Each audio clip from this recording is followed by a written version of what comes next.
You just joined our team as a Scrum Master. What does that mean? Okay, so I'll try to explain it as simply as possible. Basically, I am someone who helps the team and the business on their agile journey. What is agile?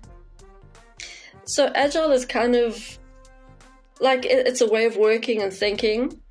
How can you get the best out of everything that you're doing? I'm there to coach, guide and facilitate all the events. So that means a lot of training all the time.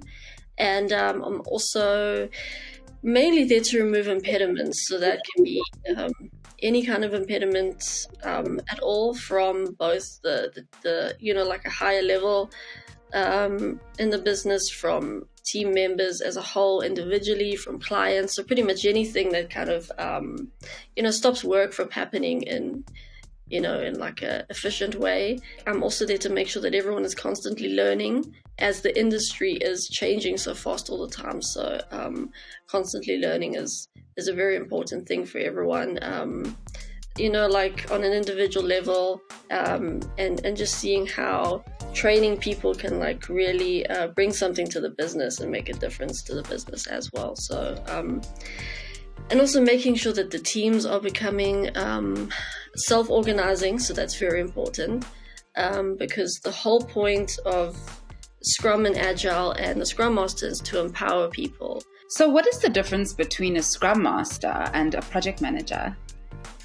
So like a project manager would be someone who focuses really like dealing with the client, with cost, and like really watching the actual work that's happening, if that makes sense. Whereas a Scrum Master isn't really dealing with the client too much. They're more dealing with the actual team and the processes, and not so much the actual work itself. So more at like an organizational level.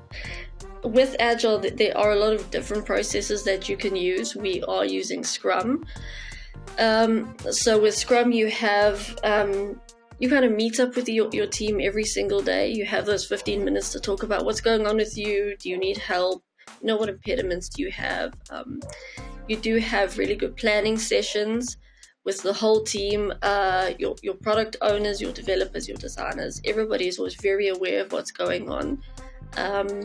Information is always freely available, so that's very important. And then at the end, you kind of you take your product that you've built, you take it to the client. You go, hey, this is what we have built for you. Let's talk about it. Let's go through it. Let's review it, so the client really understands the value that you're giving them as well. And then we have retrospectives where we sit down with the team and we kind of talk about how everything went. What can we do better? Like what can we improve on? What should we keep around? And then who those action agents of change are going to be. And everyone is allowed to own that. So that doesn't belong to one person. Everyone is encouraged, to kind of, if they feel like they can make a difference, then they should absolutely own that and go for it.